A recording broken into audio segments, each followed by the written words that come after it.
우리 수요예배에 특별히 수요 성경 공부에 나오신 우리 성도님들을 주의 이름으로 축복드립니다.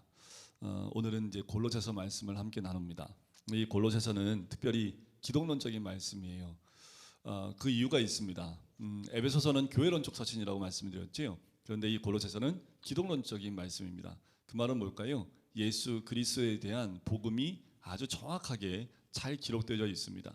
참 이렇게 생각해 보시면 돼요. 사도 바울이 왜 골로새 교회에는 그런 기독론적인 정확한 예수 그리스도에 대한 복음을 기록하고 있었을까요? 그 이유는 그곳에 그만한 이단들이 너무도 많았기 때문에 그래요. 그들을 뒤흔들어 버릴 만한 이단적 사상들 또 세상적인 것들이 그들을 뒤흔들고 있기 때문에 사도 바울이 더 특별히 예수 그리스도에 대한 복음을 정확하게 아주 엑기스만 뽑아서 적어놨다라고 보시면 됩니다. 이 기독론은 다른 여러 사신에도 나오지만 특별히 골로새서에 나와 있는 이 기독론이 굉장히 좋습니다. 그냥 암송을 하셔도 될 만큼 예수님에 대한 복음을 정확하게 잘 설명하고 있기 때문에 여러분들 헷갈리시는 분들, 잘 모르겠다고 하는 분들을 그냥 이거를 그냥 통째로 외우시면 그냥 이거 그대로 얘기하시면 이게 자체가 복음이 됩니다. 자, 그만큼 골로새 교회에 그렇게 어려움이 있었고 이단 사상과 또 유대교 사상들이 들어와서 이 그리스도인들의 머리를 다 흔들어 버린 거지요. 그 믿음을 다 흔들어 버린 거예요. 여러분들 우리의 마음과 믿음을 흔드는 것들이 무엇입니까?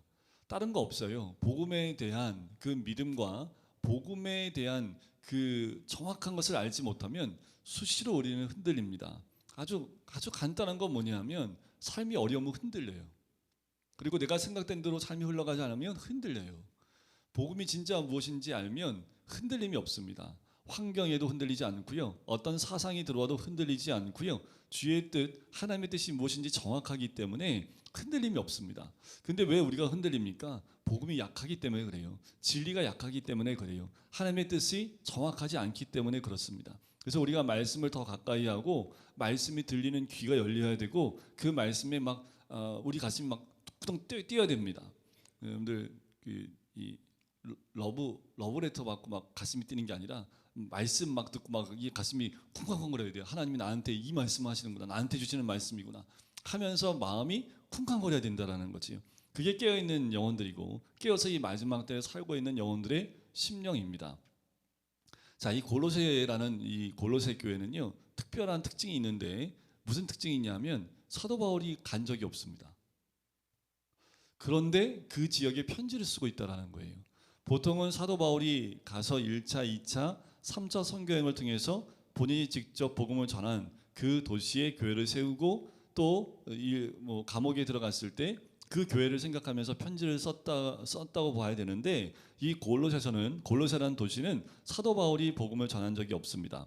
자, 그런데도 이 골로새서는 사도 바울이 감옥에 갇혀 있을 때 쓴 서신입니다. 자, 옥중 서신이라고 하는 것이 총 4개가 있죠. 고레빌빌이라고 외웠습니다. 골로새서, 에베소서, 빌립보서, 빌레몬서. 요 4개가 사도 바울이 감옥에 갇혔을 때 옥중에서 쓴 서신입니다. 그 가운데 하나 그게 골로새서라는 거지요. 아마도 로마의 1차 수감 중에 다른 옥중 서신과 비슷한 시기에 기록된 것으로 보게 됩니다. 주제가 그리스도의 완전한 우월성과 충족성입니다.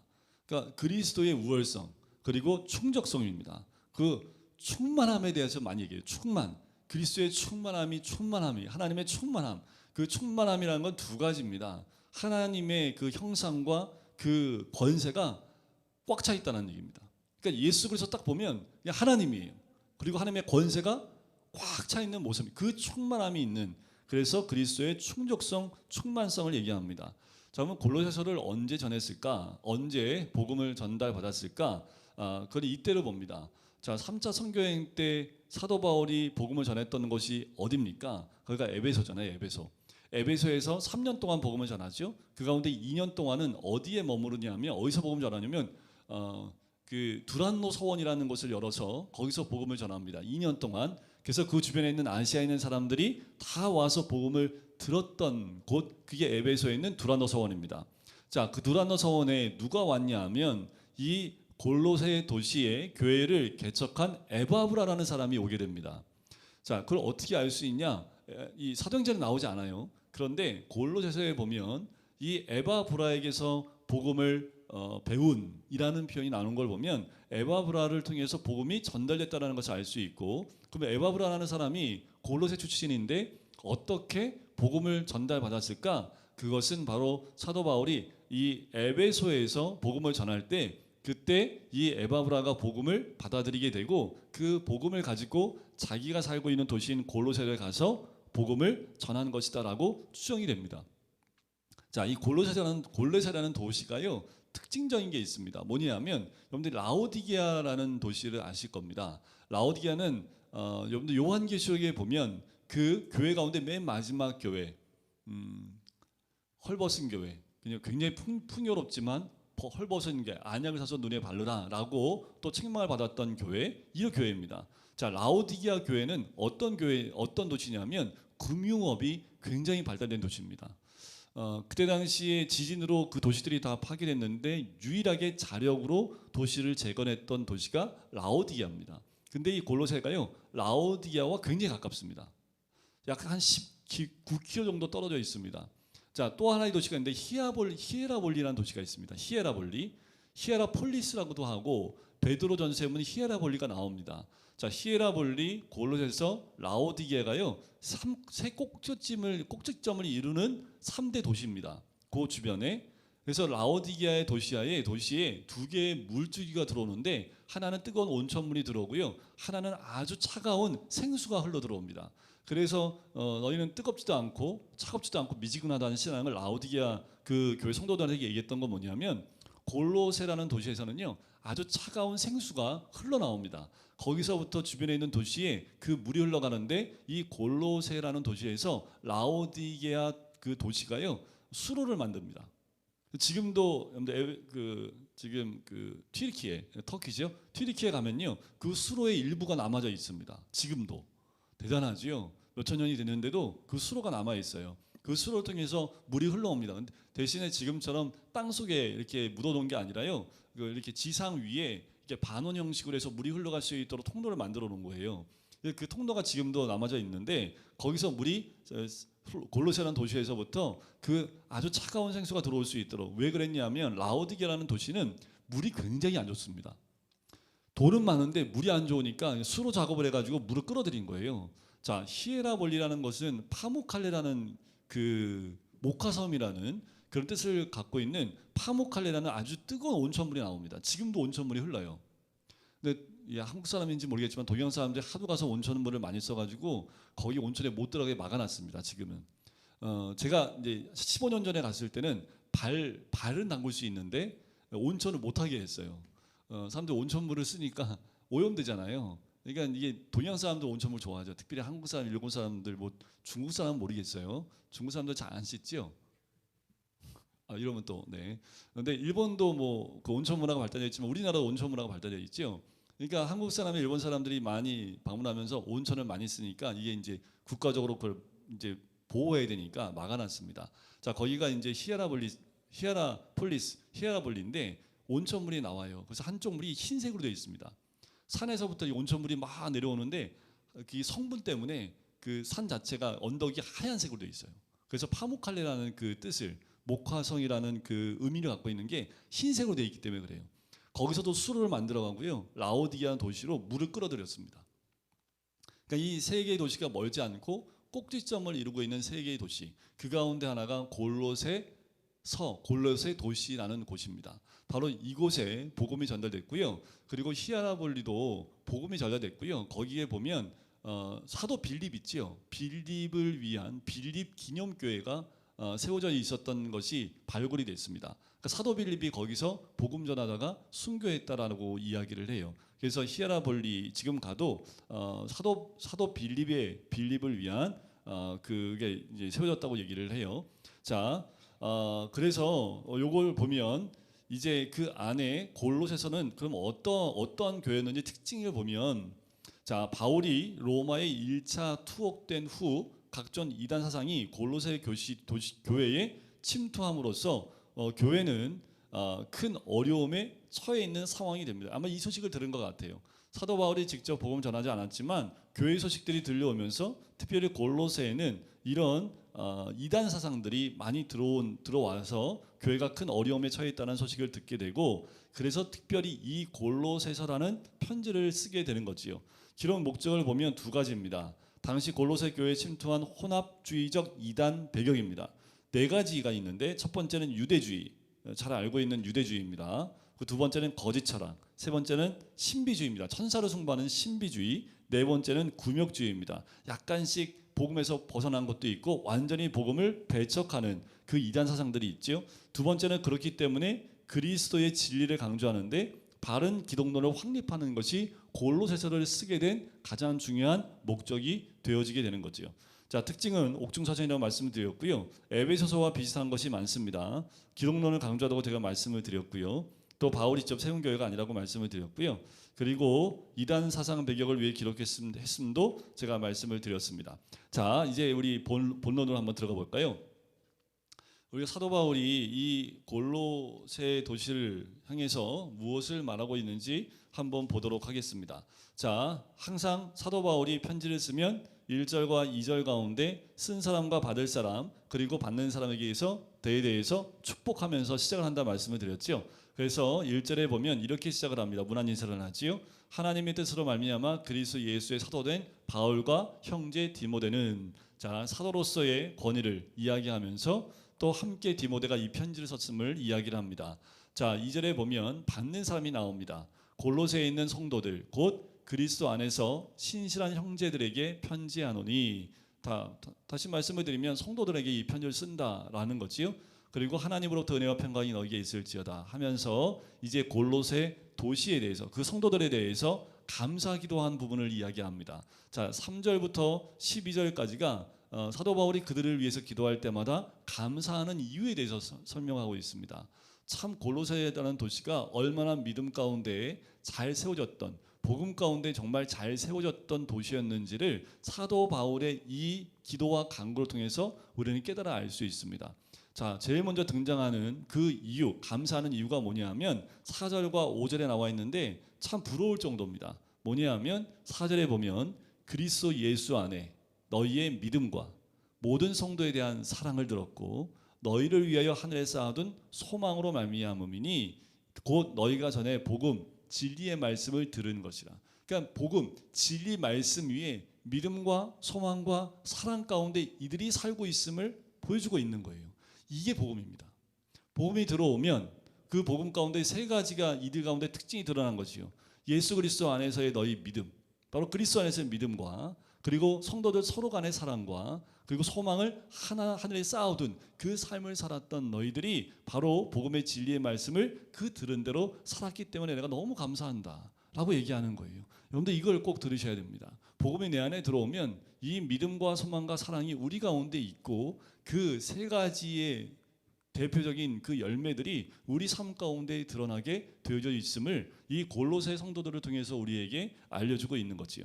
자, 그러면서 6절에 이 복음이 이미 너희에게 이름에 열매를 맺었다라고 얘기하죠. 6절 끝에 보면 온 천에서도 열매를 맺어 자라는도다라고 얘기를 해요. 자, 이 복음이 점점 그냥 전달만 되어지고 끝나는 것이 아니라 점점 열매를 맺어서 자라가고 있다라는 거예요. 그러니까 이들의 신앙의 성장에 대해서도 감사하고 있는 것을 보게 됐지요. 또 7절에 보면 우리와 함께 종된 사랑하는 에바브라에게 너희가 배웠나니, 그래서 에바브라가 개척한 교회가 골로새 교회다라고 보고 있는 거예요. 그는 너희를 위한 그리스도의 신실한 일꾼이요 성령 안에서 너희 사랑을 우리에게 알린 자니라 하면서 에바브라가 얼마나 개척하고 난 이후에도 교회를 위해서 또 복음을 위해서 얼마나 애를 쓰고 있는지에 대해서 이야기를 하고 있지요. 자, 9절을 보면 이로써 우리도 듣는 날부터 너희를 위하여 기도하기를 그치지 아니하고 구한다. 또 한번 간구하며 기도한다고 얘기하지요. 무엇을 위해서 간구하고 기도할까요? 자, 빌립보서에 나와 있는 사도 바울의 그 기도와 아주 흡사합니다. 그러니까 사도 바울은 늘 이거 위해서 기도한다고 보시면 돼요. 또한 우리도 이걸 위해서 기도하셔야 합니다. 뭘까요? 바로 9절 끝에 나와 있는 신령한 지혜와 총명에 하나님의 뜻을 아는 것으로 채우게 하시고, 하나님의 뜻을 알아야 우리가 어떠한 삶을 살지가 나오지요. 하나님의 뜻을 알아야 내가 지금 이 시대에 살고 있는 이유를 알 수 있는 거지요. 하나님의 뜻을 알아야지 그 집구석에 시집간 이유를 아는 거지요. 남자분들이 아무도 없기 때문에. 네.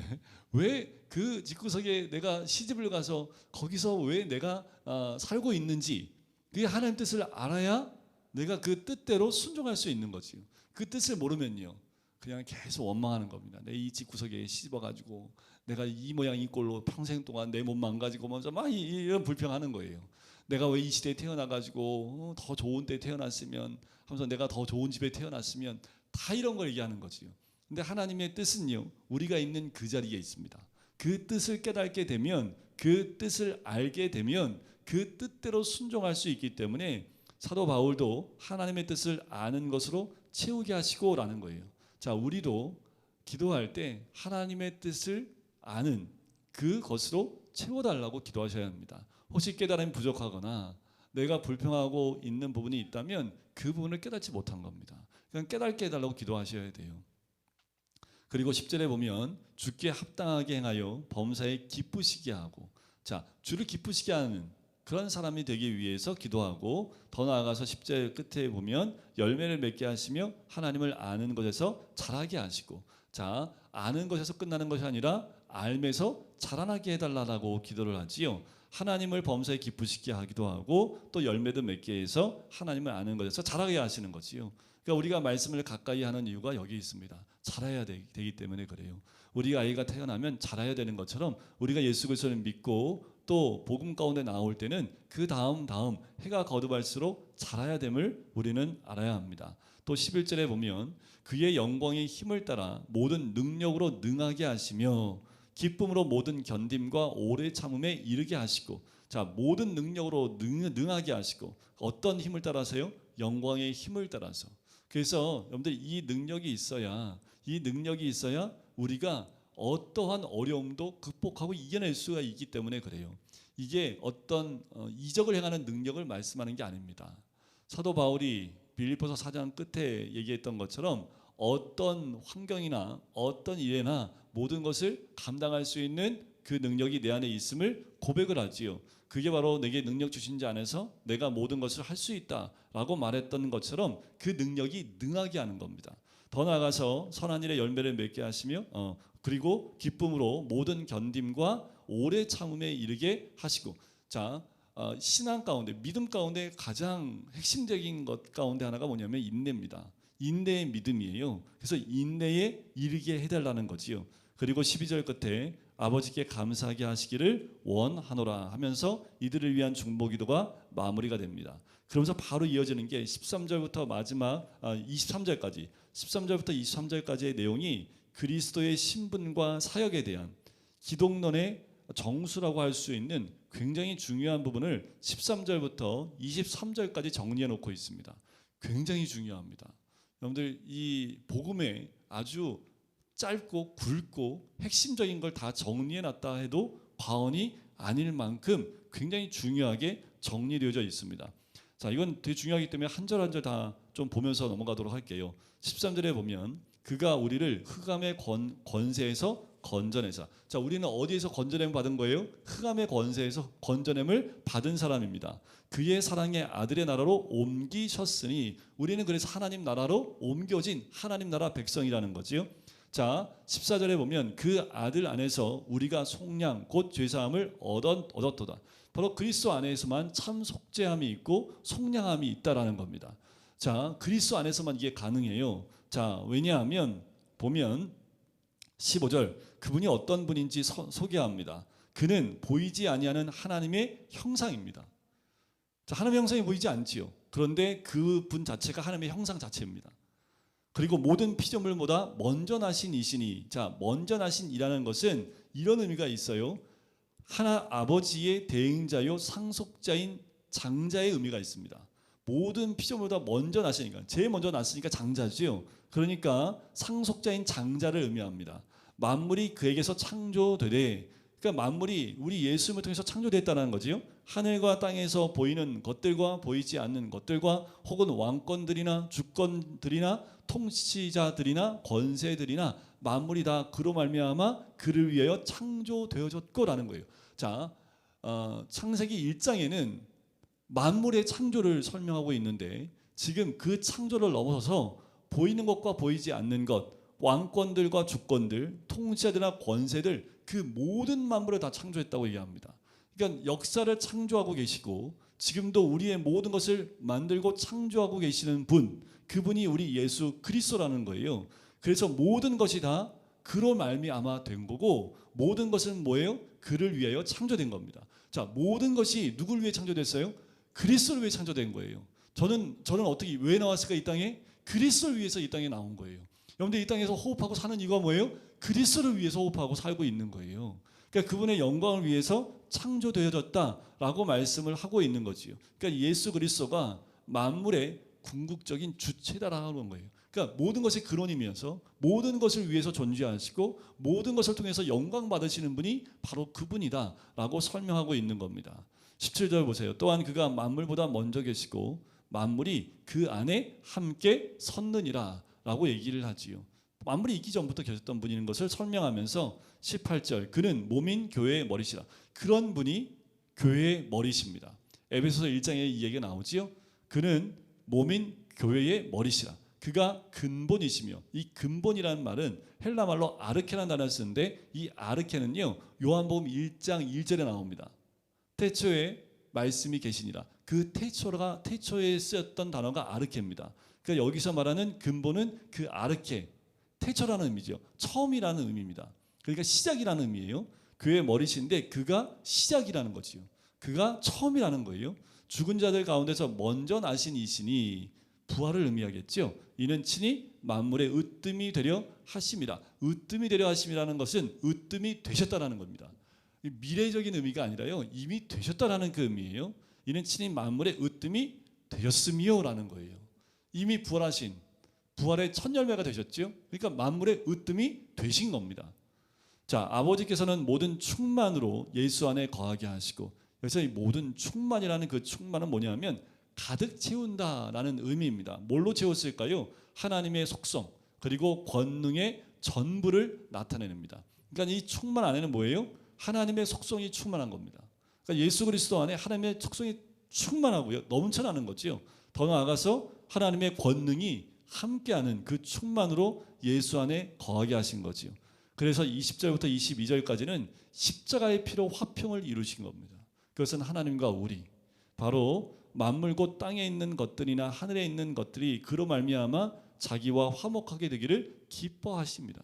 또한 우리 사이에 십자가의 그 피로 인해서 우리도 화목하게 된 거지요. 22절에 보세요. 이제는 그의 육체의 죽음으로 말미암아 화목하게 하사 너희를 거룩하고 흠없고 책망할 것이 없는 자로 그 앞에 세우자 하셨으니 만일 너희가 믿음에 거하고 터 위에 굳게 서서 너희 들은 바 복음의 소망에서 흔들리지 아니하면 그리하리라. 그러니까 복음에서 흔들리지 말라는 거지요.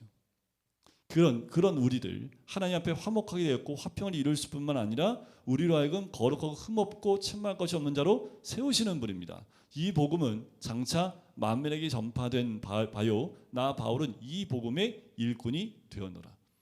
그러니까 사도 바울은 이 복음의 일꾼이라고 소개를 합니다. 그의 사역에 그리고 자신이 어떠한 정체성을 갖고 있는지를 설명하지요. 더 나아가서 24절부터 나오는 내용을 보면 이방인을 위해서 하나님의 구원 계획과 바울의 사역에 대해서 이야기를 합니다. 자, 나는 이제 너희를 위하여 받는 괴로움을 기뻐한다. 왜냐하면 그리스도의 남은 고난을 그의 몸된 교회를 위하여 내 육체에 채우노라. 왜냐하면 25절에 보니까 내가 교회의 일꾼이 됐기 때문이라는 거예요. 자, 여기서 그리스도의 남은 고난은 이런 의미가 아닙니다. 그리스도가 받아야 될 고난이 100이 있었는데 예수님은 90%만 받고 가시고 그 남은 10%를 우리가 채운다, 이런 의미가 아닙니다. 그런 의미가 아니에요. 예수님의 고난은요 완성된 고난입니다. 그 고난은 완성되어졌기 때문에 그 고난을 위해서 우리가 죄 용서를 받을 수 있고 속량함을 받을 수 있는 거지요. 그러니까 예수 그리스도의 그 고난을 우리의 몸된 교회를 위해서 내 육체에 채운다라는 겁니다. 그러니까 예수님의 그 고난을 내 육체에 채운다. 바로 예수님을 닮아갈 뿐만 아니라 그리스도의 복음을 위하여 당하는 믿는 자들의 특권인 고난을 내 육체에 채운다라는 거지요. 그러니까 사도 바울은 그걸 안 거예요. 이 복음으로 살게 되면 내 안에 예수님이 걸어가셨을 때 걸어가심을 통해서 받았던 그 고난이 나에게도 똑같이 온다는 것을 안 거예요. 이게 복음입니다. 자, 복음은 우리에게 복된 것이지요. 우리에게는 축복이지요. 예수 믿으면 복 받잖아요. 그런데 그 복 안에 육적인 복과 영적인 복이 함께 있습니다. 처음 믿을 때는 육적인 복이 더 클지 모르겠습니다. 그래서 우리가 불평해도 하나님이 문제를 해결해 주시고 다 해결해 주시는 그쪽에 포커스가 돼 있을지 모르지만 진짜 복음 안에 들어가면 그 복음 때문에 내가 고난을 받는 것에 오히려 감사하고 그 고난 받는 것이 내가 예수님을 믿기 때문에 받는 특권이라는 것을 깨닫게 되는 거지요. 사도 바울이 지금 그것을 자기 육체에 채운대요. 내가 교회의 일꾼이 되기 때문에요. 그래서 내가 교회 일꾼이 되기 때문에 25절 끝에 하나님의 말씀을 이루려 함이니라 라고 얘기를 합니다. 바로 난 교회 일꾼이니까 하나님 말씀대로 그 이루려고 최선을 다한다라는 거지요. 그게 뭡니까? 26절 비밀입니다. 이 비밀은 이미 만세와 만대로부터 감춰졌던 것인데 이제는 그 성도들에게 나타난 거죠. 이 비밀이 뭘까요? 복음이잖아요. 복음은 곧 뭐예요? 예수 그리스도죠. 그러니까 그 비밀인 예수 그리스도를 드러낸 겁니다. 27절 끝에 보세요. 이 비밀은 너희 안에 계신 그리스도니 곧 영광의 소망이니라. 그러니까 이제 비밀이 아닙니다. 바로 사도 바울은 이 비밀을 세상에 드러내기 위해서 쓰임받는 복음의 일꾼이요 교회의 일꾼으로 쓰임받는 자다라는 거지요. 바로 우리가 그렇게 그 일꾼으로 비밀을 위해, 왜냐하면 우리한테는 비밀이 아니지요. 근데 세상 사람들이 이것을 알지 못하기 때문에 그들에게는 비밀입니다. 믿지 않는 자들에게는요 이게 비밀이에요. 왜 비밀이냐면 여러분들 문을 열고 들어가면 경험할 세상이 있는데 문을 열어야지 그 비밀을 알 수 있죠.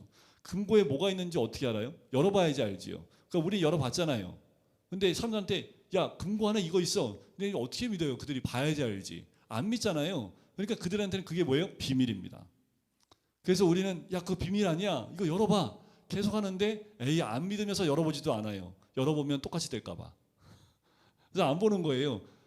왜요? 금고 안에 문 열면 금고 안에 뭐가 있겠어요? 보물이 있겠지요. 그 보물 보면 가지고 싶겠지요. 그럼 믿게 되겠지요. 그러니까 세상 사람들이 어떻게 해요? 아예 문을 열어보지도 않는 겁니다.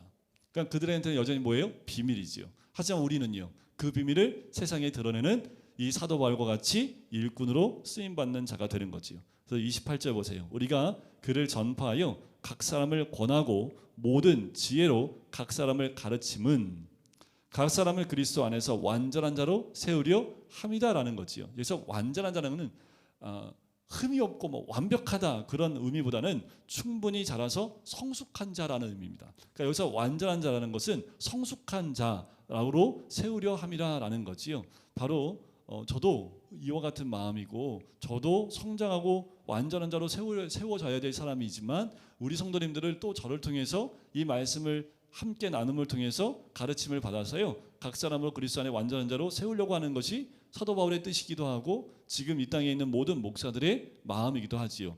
29절 이를 위하여 나도 내 속에서 능력으로 역사하시는 이의 역사를 따라 힘을 다하여 수고하노라.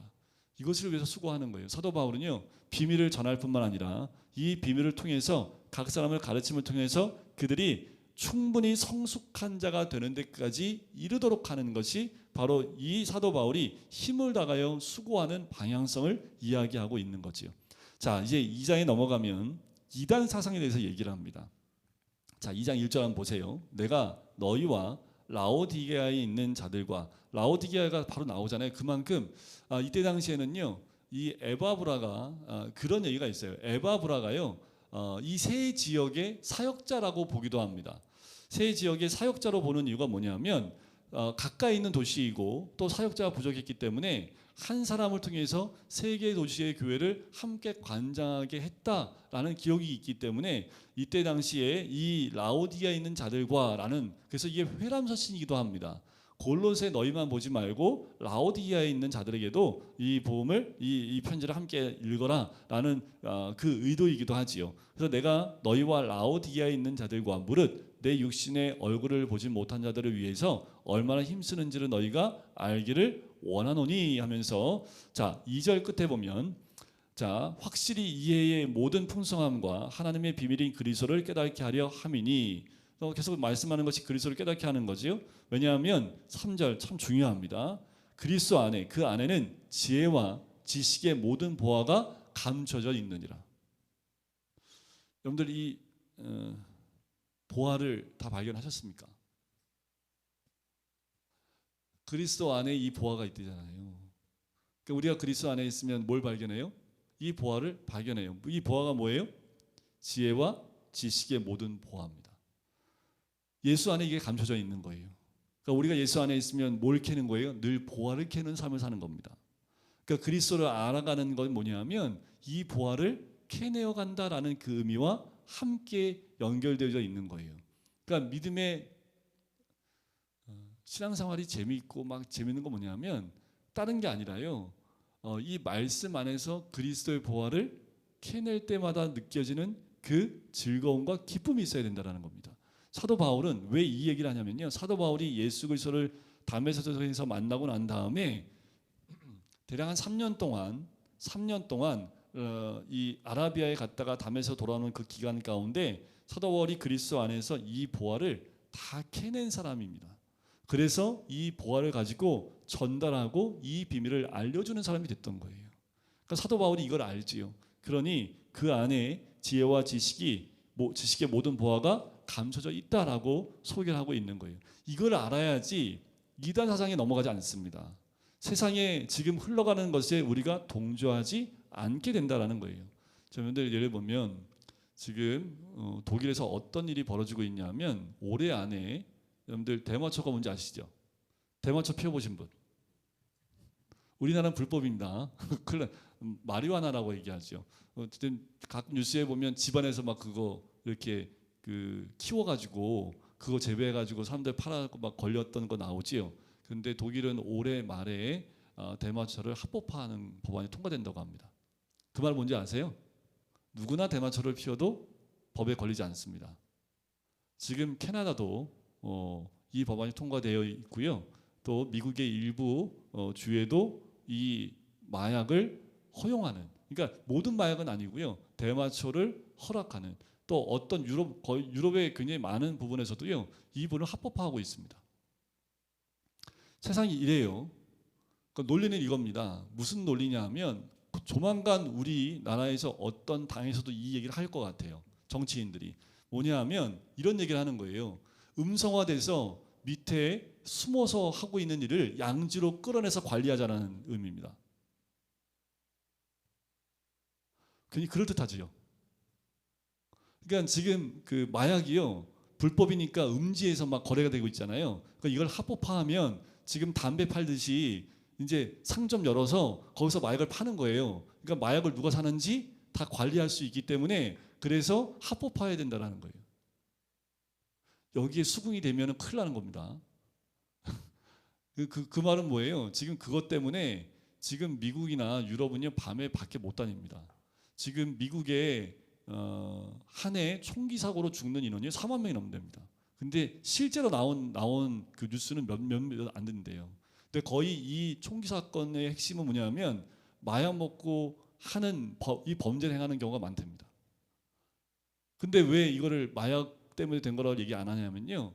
정치인들이 마약을 판매하는 사람과 연결이 되어 있기 때문에 그래요. 합법화되어 있잖아요.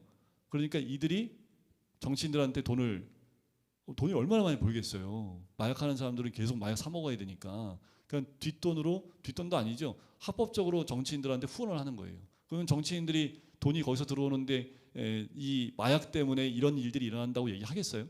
못하지요. 자, 전 세계 흐름이 그렇게 갑니다. 우리나라는 언제 될까요? 우리나라는 굉장히 빠르게 되죠. 딴 나라 뭐 100년 걸릴 거 저희는 10년 만에 해버리잖아요. 내년에 들어올지도 모릅니다. 여러분들 잘 보고 있다가 어떤 정치인이 그런 정신 나간 얘기를 하는지 그게 여러분들 멀지 않습니다. 우리 자녀들 세대에 그게 합법화될 수 있다는 거예요. 문제는 뭐냐면 관리가 더 안 됩니다. 그러니까 일반인들도 언제 어디서나 주문해서 이제는 마약을 섭취할 수 있게 되는데, 근데 중요한 건 뭐냐면 그 돈을 일반 사람들이 돈을 벌어서 하겠지만 돈이 없는 사람들은 어떻게 그 마약을 사겠습니까? 범죄가 더 늘어날 수밖에 없는 거예요. 그러니까 범죄가 더 많이 늘어날 수밖에 없는데 이런 통계는 얘기하지 않는다라는 거죠. 여러분들 복음 가운데 이 시대를 잘 보지 못하면 뭐 좀 제가 설명하니까 그럴듯하지요. 음지에 있는 걸 양지로 끌어내서 관리하기 위해서 합법화한다고 듣기에는 그럴듯하지만 그 양지로 끌어내는 순간 모든 사람들이 다 이 마약을 할 수 있도록 허락이 되어져 버리는 겁니다.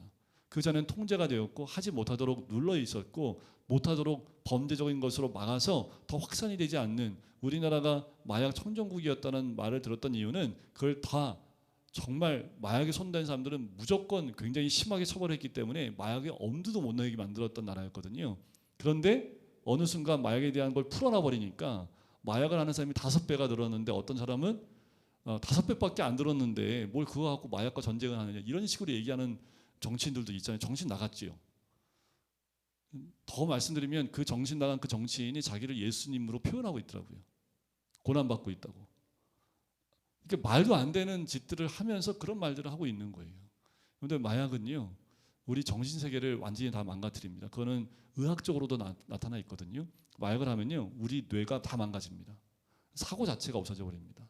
지금 중독되면 중독 자체 하나만으로도 우리 뇌가 파괴되는데, 마약은요, 중독되면 아예 뇌 자체가 다 파괴되기 때문에 일상생활을 할 수 없게끔 됩니다. 여러분들, 우리가 마지막 때에 더 정신을 차려야 될 이유가 있습니다. 우리 자녀들이 지금 우리 세대 때는 거부감이 있고 싫어하지만 우리 자녀 세대들이 안 그래요. 여러분들 동성애 하면 우리는 그거 죄인데 바로 나오지만 우리 중고등부 아이들은요, 거기서 죄라는 얘기가 딱 튀어나오지 않습니다. 여러분들 드라마를 보시면 동성애가 엄청 많이 나옵니다. 그러니까 동성애 주제로 하는 드라마도 있지만 더 나아가서 그 드라마 안에 동성애가 스며들어 있는 것들이 굉장히 많아요. 그냥 우리는 저런 걸 넣었어 하면서 넘어갈지 모르지만 우리 젊은 세대들은요, 동성애에 대해서 그냥 뭐 나만 안 하면 되지 라는 것만 생각하고 그거에 대해서 뭐라고 하지 않습니다. 지금 시대가 굉장히 바뀌어가고 있다는 거 우리가 알 필요가 있지요. 자, 이단 사상이요, 이단이라고 스며드는 게 아닙니다. 우리의 복음에 대한 진리에 대해서 우리를 빼앗아가 버리는 것들이 다 이단입니다. 보세요. 6절과 7절을 보면, 2장 6절과 7절에 보면 이것이 이 2장의 가장 핵심적인 절이고, 특별히 고로새서 전체에서 우리에게 전하고 싶은 가장 중요한 메시지가 6절과 7절입니다. 같이 한번 읽어볼까요? 6절과 7절입니다. 그러므로 너희가 그리스도 예수를 주로 받았으니 그 안에서 행하되 그 안에 뿌리를 박으며 세움을 받아 교훈을 받은 대로 믿음에 굳게 서서 감사함을 넘치게 하라. 자, 이게 신앙인의 핵심이어야 됩니다. 사도 바울은 골로새 성도한테 이렇게 되기를 원한다라고 얘기하는 거예요. 뭐냐면 예수님을 내 구주로, 내 주인으로 받았다면 그 안에서 행하라는 겁니다. 자꾸만 예수님을 주로 고백해놓고 예수님을 집에다 놔두고 밖에 나가서 딴 데 안에 들어가서 행동하고 있지 말고, 내가 예수님을 주로 받았으면 주 안에서 행하라는 겁니다. 그 말은 뭐예요? 주님의 통치권 아래 있으라는 얘기예요. 주의 뜻대로 움직이라는 거예요. 주님이 허락하신 대로 움직이라는 겁니다. 그런데 그러지 않고 예수님을 주로 영접했음에도 불구하고 예수님을 여다 놔두고 내가 원하는 대로 행동하고 있다면 그건 주 안에서 행하는 게 아니지요. 그러니까 주 안에서 행하되 어떻게 해야 되냐 하면 그 안에 아예 뿌리를 박으라는 거예요. 돌아다니지 마. 그냥 거기다 뿌리 박어. 뿌리 박으면 움직일 수 있어요? 없어요? 못 움직여요. 자, 여기서 뿌리를 박으며 라는 그 말은요, 완료형이며 수동태입니다. 우리가 예수님을 영접하면 하나님이 우리를 그냥 거기다 뿌리 박아버리는 거예요. 자, 완료형이며 수동태입니다. 그러니까 상태가 계속되는 거예요. 그냥 한번 슬쩍 몸 담갔다 빼는 게 아니라 우리가 예수 그리스도를 믿으면 그냥 거기에 뿌리를 박는 거예요. 그리고 세움을 받는 거지요. 뿌리를 박으니 거기서 어떻게 해요?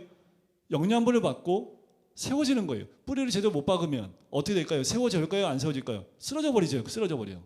우리가 기초가 제대로 안 돼 있고 기초를 잘 박아놓지 않으면 그 건물은 쓰러집니다. 왜 우리나라에서 이런 건물이 자꾸 쓰러져요? 기초를 잘 안 해놔서 그렇잖아요. 기초를 잘 박아놨으면 위가 쓰러지겠냐고요. 안 쓰러지죠. 그러니까 우리가 자꾸 흔들리는 이유가 뭘까요? 뿌리가 깊지 않아서 그렇습니다. 그런데 뿌리가 깊은 나무들은 어디에서 자란 나무가 뿌리가 깊을까요? 온시에서 자란 나무가 뿌리가 깊을까요? 아니면은 저 바닷가에서 막 바닷바람 막 맞으면서 세워져 있는 나무가 더 뿌리가 깊을까요? 바람을 세차게 맞는 나무일수록 넘어지지 않으려고 뿌리를 더 깊게 박습니다. 그건 뭐예요? 고난이 오면 올수록 그리스도 안에서 뿌리를 더 깊게 박아요. 그런데 그 고난이 없으면요, 뿌리가 깊지 않기 때문에 그냥 바람만 슬쩍 불어도 다 넘어져 버린다라는 거지요. 그러니까 세움을 받아서 쭉 쓰는 겁니다. 교훈을 받은 대로 믿음에 굳게 서는 거예요. 이것도 현재형입니다. 자, 믿음에 굳게 서서 감사함을 넘치게 하라. 요 감사함을 넘치게 하라는 이 말은요, 능동태입니다. 그 앞은 다 수동태예요. 누구에 의해서 하는 거예요. 되게 되는 거예요. 그런데 감사를 넘치게 하는 건 뭐예요? 내가 현재 지금 내가 하는 거예요. 능동태입니다. 자, 이것이 우리 신앙인의 모습이어야 된다라는 거예요. 자, 그러면서 이단 사상에 대해서 얘기를 합니다. 그만큼 우리가 주 안에 뿌리를 박지 않으면 그렇게 세움 받지도 못하고 또 믿음에 굳게 서지도 못하기 때문에 늘 감사가 없게 된다는 것을 반대적으로 8절 이하부터 보여줘요. 이 8절 보세요. 누가 철학과 헛된 속임수로 너희를 사로잡을까 주의하라. 그 말은 뭐예요? 사로잡고 있다라는 얘기예요. 지금도 이 철학 사상과 헛된 속임수들이 우리를 휘어잡고 있습니다. 그만큼 우리가 진짜를 볼 수 있는 눈을 감아버리게 만든다라는 거지요. 이것은 사람의 전통과 세상의 초등학문을 따름이다라는 거지요. 그리스도를 따름이 아니라는 겁니다. 여러분들, 우리가 분별할 수 있는 분별력은 그리스도입니다. 자, 이 생각과 사고와 또 사상들이 그리스도를 따르고 있느냐 그렇지 않느냐로 나눠지는 겁니다. 그리스도를 따르고 있지 않다면 다 이단 사상입니다. 9절, 그 안에는 신성의 모든 충만이 육체로 거하시고, 그 안이라는 뭐예요? 그리스도 안이라는 것을 의미하겠죠. 11절 보세요. 또 그 안에서 너희가 손으로 하지 아니한 할례를 받았으니 곧 육의 몸을 벗는 것이요 그리스도의 할례니라. 자, 이 할례의 의미가 뭘까요? 이 11절이 이렇게도 해석이 됩니다. 그리스도 안에서 모든 육적인 것을 잘라버리고 그리스도로 새 사람을 입어 중생함을 입은 것을 의미합니다. 자, 우리가 옛사람을 벗어버리고 새 사람을 입지 않는 거하고 똑같은 거예요.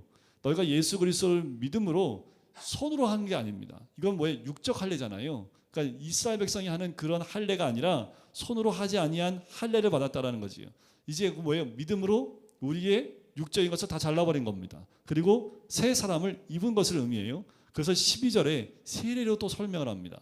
너희가 세례로 그리스도와 함께 장사되고 또 죽은 자들 가운데서 그를 일으키신 하나님의 역사를 믿음으로 말미암아 그 안에서 함께 일으키심을 받았노라.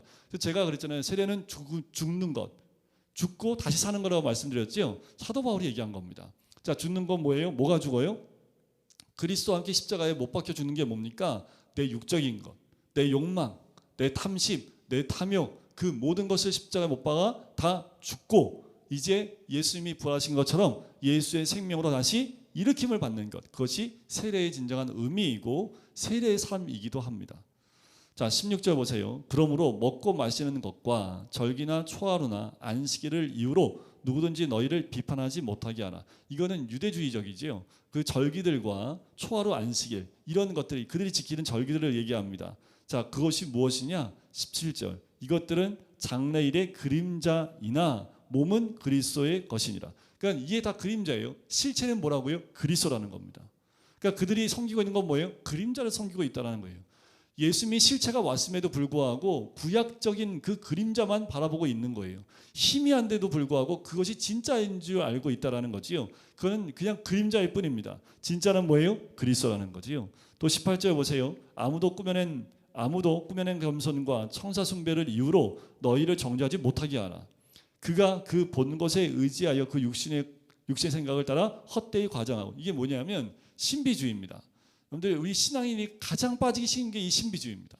뭐 봤대, 뭘 들었대, 거기서 기도 받았더니 뭐 이렇게 하라 했는데, 그러니까 이게 우리 신앙인들도 똑같이 이 신비주의에 빠지는 경우 너무도 쉽게 빠집니다.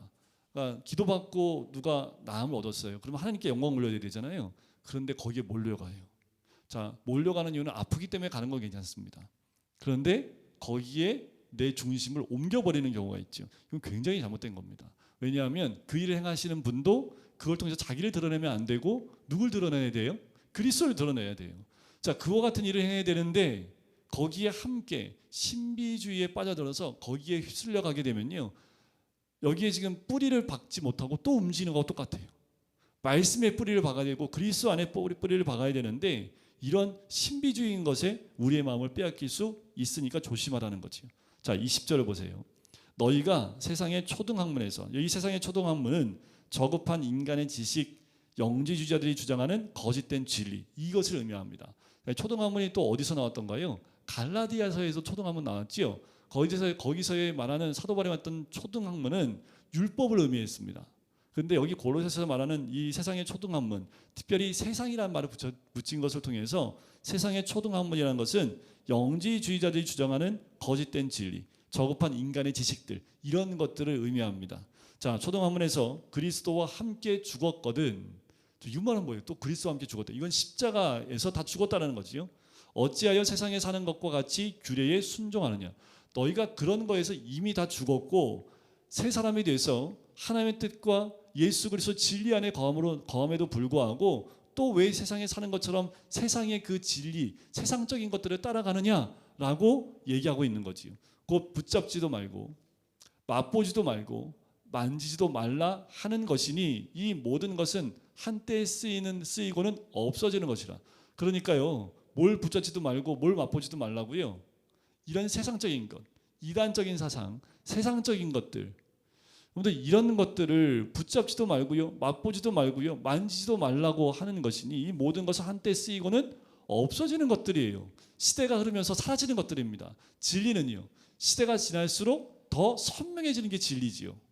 그런데 그때의 사고들, 그때의 사상들은요, 그때가 지나고 나면 사라져 버립니다. 그래서 어떻게 해요? 철학 사상을 배우지요. 옛날에 그 철학 사상들, 그때 지배했던 사상들, 그 과거의 그 사상들을 배우면서 철학의 사조를 배우잖아요. 그 이유가 뭘까요? 그때 시대에 점령했던 그때의 사상들, 그것들을 배우면서 이 철학의 움직임을 같이 공부하는 거죠. 그게 이 시대를 점령하고 있다는 게 말이 돼요? 이미 지나가 버린 것들인데 그걸 공부하면서 그것을 통해서 뭐예요? 나를 지배하게끔 만드는 게 말이 되냐는 거지요.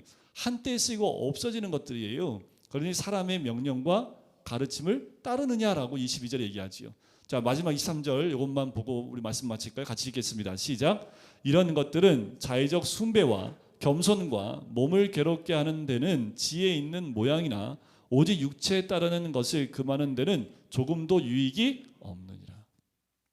그러니까 우리는요, 옛사람을 벗어버리는 이 육적인 것을 따르는 것을 금지하는 그 진리의 법 가운데 있는데 이런 거짓, 자의적인 것, 겸손과 몸을 괴롭게 하는 것, 이게 이제 금욕주의 같은 것들이죠. 이런 것들이 육체를 따르는 것을 금하는데 유익이 없습니다. 결국 그건 다 뭐예요? 육적인 것들을 세우려고 하는 것들이잖아요. 그러니까 그런 것들은 유익함이 없다라는 거지요. 자, 우리가 방향성은 정확합니다. 그리스도 안에 있으면 육체에 따르는 것을 금하는 그것으로 나가는 것이 우리의 삶의 방향일 수밖에 없는 거지요. 그런데 늘 우리는 어떤 싸움에 있어요? 육적인 것과 영적인 싸움 가운데 우리가 늘 있지요. 그럼 영적인 싸움에서 이기려면 어떻게 해야 돼요? 진리 안에 거하는 겁니다. 그리스도 안에 거하는 거예요. 그리스도의 뿌리를 받고 세움을 받는 겁니다. 그 교훈을 따라 지키는 거예요. 그러면 육적인 것은 점점 내 안에서 사라지고 영적인 것이 살아나기 시작을 합니다. 세상에 그 어떤 것에서 흔들리지 않는 그 믿음과 그래서 늘 감사가 넘쳐나는 하나님의 사람이 되는 거지. 여러분들 때가 심히 가까이 올수록 세상은 더 엉망이 됩니다. 그 엉망된 걸 어떻게 알 수 있어요? 이 말씀, 성경 말씀을 통해서 그것이 엉망인지 아닌지를 분별할 수 있어야 합니다. 때가 가까이 올수록 분별치 못합니다. 때가 가까이 올수록 세상의 엉망과 이 말씀이 함께 그냥 버무려져서 교회 안에서도 진리의 말씀을 따라가는 것이 아니라 하나님이 그것도 허락하신 거기 때문에 그것도 해도 괜찮아 이렇게 가버립니다. 아니에요. 사단은 지금도 우는 사자와 같이 우리를 잡아먹으려고 달려들고 있습니다. 그거 하나님이 허락하신 거예요? 아니에요. 사탄은 자기 지옥 자식 만들려고 우리를 자꾸만 꼬실라이제이션 한다라는 거예요. 거기에 넘어가시면 안 되지요. 진리 가운데 늘 서 있어야 합니다. 늘 때가 가까이 올수록 이 마지막 때에 우리 금광교회가 60년이 된 이유가 있겠죠. 이 말씀 하니 60년, 우리가 60년 됐다고 하니까 나이 너무 많이 들었다고. 네, 왜 60년 동안 우리 교회를 세우셨을까요? 그리고 60년 지난 왜 이 시기에 우리 교회가 이렇게 세워져 있을까요? 그러니까 그 하나님의 사명이 뭔지도 우리가 깨달아야지 지금 이 시대에 우리끼리가 아니라 우리 금강교회가 이 지역과 나라와 전 세계 가운데 어떻게 세워져야 될지를 고민할 수 있는 겁니다. 여러분들, 이 교회는 여러분들 가정을 위해서도 중요하지만 이 나라를 위해서도 이 교회는 중요한 겁니다. 그래서 항상 이런 하나님이 우리를 이렇게 세우신 이유가 뭘까에 대한 사고와 판단과 함께 또 하나님의 사명을 깨달지 못하면 그냥 그렇게 한 세대에 흘러가고 마는 거예요. 그러니까 그 사명을 우리가 반드시 발견해야 되고 그것을 위해서 살아가는 것이 바로 우리의 삶이어야 될 줄 믿습니다. 우리 시간 같이 기도하실까요? 사랑해 주님, 골로새 도시에게 보낸 그 편지가 바로 이 시대를 살고 있는 우리에게 보내신 하나님의 음성인 줄 믿습니다. 세상은 점점 어두움으로 흑암의 권세 가운데 달려가며 그 권세 아래 머물고 있지만 우리는 그 가운데 이제 주 예수 그리스도 안에 머물며 또한 그 가운데 뿌리를 받고 세움을 받아서 아버지 하나님 그 뜻대로 순종함을 입은 자들이 되어져요. 하나님, 이 어두운 세상 가운데 흑암 가운데에 주의 빛을 드러낼 수 있는 하나님의 사람이 될 수 있게 인도해 주시고 또 이 시대 가운데 살게 하신 주의 사명이 무엇인지 깨달아 하나님, 우리 가정에서 또 내가 속한 공동체에서 몸된 교회에서 이 나라 민족을 위해서 어떠한 사명을 감당할지를 우리가 늘 고민하며 주의 뜻대로 순종할 수 있는 하나님의 사람이 될 수 있도록 축복하시고 인도하여 주시옵소서. 감사드리며 예수 그리스도의 이름으로 기도드립니다.